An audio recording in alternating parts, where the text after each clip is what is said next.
गौरव भाटिया जी, फैसला और फैसले के लिए जवाबदेह और जिम्मेदार तो वित्त मंत्री को आपकी सरकार को ठहराया जाएगा।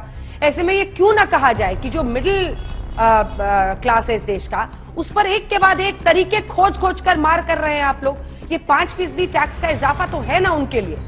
अनाज, गेहूं, दाल, आप सोचिए कि दूध, दही, लस्सी, छाछ, टेट्रा पैक, जिस पर आधा मिडिल क्लास चल रहा है यहाँ वहाँ, आप सब पर मार कर रहे हैं। हम कहते हैं कि हम कर इकट्ठा करके आम जनता को जो सुविधाएं दे रहे हैं, आप जानती हैं 200 करोड़ टीके लगे, बूस्टर डोज लगेगी। 2 साल तक एक संकट का समय था, लेकिन भारत मजबूती से उसका सामना करता रहा। 80 करोड़ लोगों को मुफ्त राशन दिया गया। ये जो आम जनता का पैसा है उसी से किया गया ना। ये कोविड वाला मामला कब तक चलता रहेगा? टीकाकरण के लिए, उसके बाद लाभार्थी जो आप देते हैं, स्कीम देते रहते हैं। क्या तमाम सरकारें अपने अपने पेट स्कीम को जारी रखने के लिए आम आदमी से टैक्स वसूली कर रही है इस देश में? लेकिन सबसे बड़ी बात आपके दर्शकों के लिए जाननी जरूरी है, यह नहीं बताया जा रहा है कि अगर कोई पैकेज प्रोडक्ट 25 किलो तक है, चाहे वो चावल, आटा, जिन जिन पर लग रहा है जीएसटी, दही, पनीर, अगर 25 किलो तक है तो 5% जीएसटी लगेगा। लेकिन अगर 25 किलो के ज्यादा है तो 5% जीएसटी नहीं लगेगा। और क्या आप गरीब को ये नहीं कह रहे कि तुम हाइजीनिक ठेले का खाते रहो? हाइजीनिक खाने का हक सिर्फ धनाढ़ का है, और वो भी अगर धनाढ़ 25 किलो से ज्यादा खरीदने की औकात रखता है तो वो टैक्स नहीं देगा। गौरव जी, आम आदमी के मन में ये आता है कि पहले तो तनख्वाह में ही इतना इतना टैक्स कटता है, उसके बाद से आप जो खाने पीने खरीदने के लिए भी जाए तो ऐसा लगता है कि सरकार सोचती रहती है कि अब किस पर नया टैक्स लगाया जाए। तो ये लीजिए, अब पैकेज फूड है, इस पर टैक्स लगा दीजिए।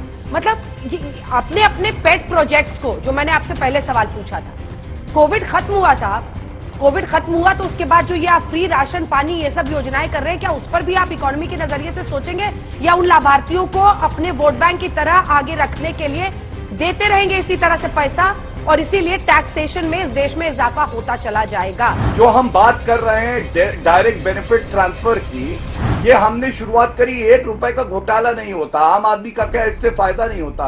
प्रधानमंत्री किसान सम्मान निधि में 1,80,000 करोड़ रुपए हमने दिए हैं, 12 करोड़ किसान लाभान्वित हुए। इससे क्या फायदा आम जनता का नहीं हो रहा? अंजना जी, ये बहुत ज्यादा गंभीर मुद्दा है। लोग उधार ले लेके अपना घर चला रहे हैं, महीनों से किराए के मकानों में किराया नहीं दिया हुआ। ऐसे समय में ये कहना कि आप आटे, दूध जैसी चीजों के ऊपर टैक्स लगा दें, ये किसी सरकार को जो है शोभा नहीं देता। और कॉर्पोरेट टैक्स की अगर हम बात करें तो 30% कॉर्पोरेट टैक्स हुआ करता था, उसको घटा के आपने 22% कर दिया। देश का 1.5 लाख करोड़ रुपए का सालाना घाटा हो रहा है, वहां तो आप लोगों के ऊपर से टैक्स कम कर रहे हैं, उद्योगपतियों के ऊपर, अपने मित्रों के ऊपर, और गरीब जनता के ऊपर टैक्स लादा जा रहा है। उद्योगपतियों का 11 लाख करोड़ रुपए का लोन सरकार ने माफ कर दिया। आपने 11 लाख करोड़ रुपए इतने बड़े बड़े उद्योगपतियों का माफ कर दिया। अब आप गरीब जनता का खून चूसने के लिए जो है आप ये स्कीम ले आए कि अब एक नई चीज के ऊपर टैक्स लगा दें। ऑक्सफैम का डेटा है कि 1% अमीर के पास 40% नेशनल वेल्थ है, देश की संपत्ति, और 10% जो टॉप % रिच है, 10%, उनके पास 74.3% है। अब ये मिडिल क्लास, ये लोअर मिडिल क्लास क्यों झेले?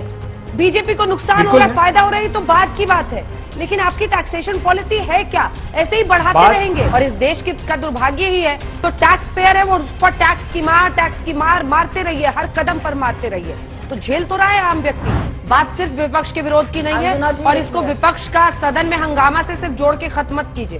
कुछ नया तरीका सोचिए जिससे अमीरों पर टैक्स और बढ़ाया जाए, आम आदमी को राहत मिले। आप लोग ऐसे नायाब आइडियाज क्यों नहीं सोचते हैं सर, जिससे आम आदमी पर, मिडिल क्लास पर मारना पड़े? आपको अपने सोर्सेज ऑफ रेवेन्यू भी होता रहे, जो आपको सरकारी काम के लिए चाहिए वो करिए, मिडिल क्लास पर क्यों मार?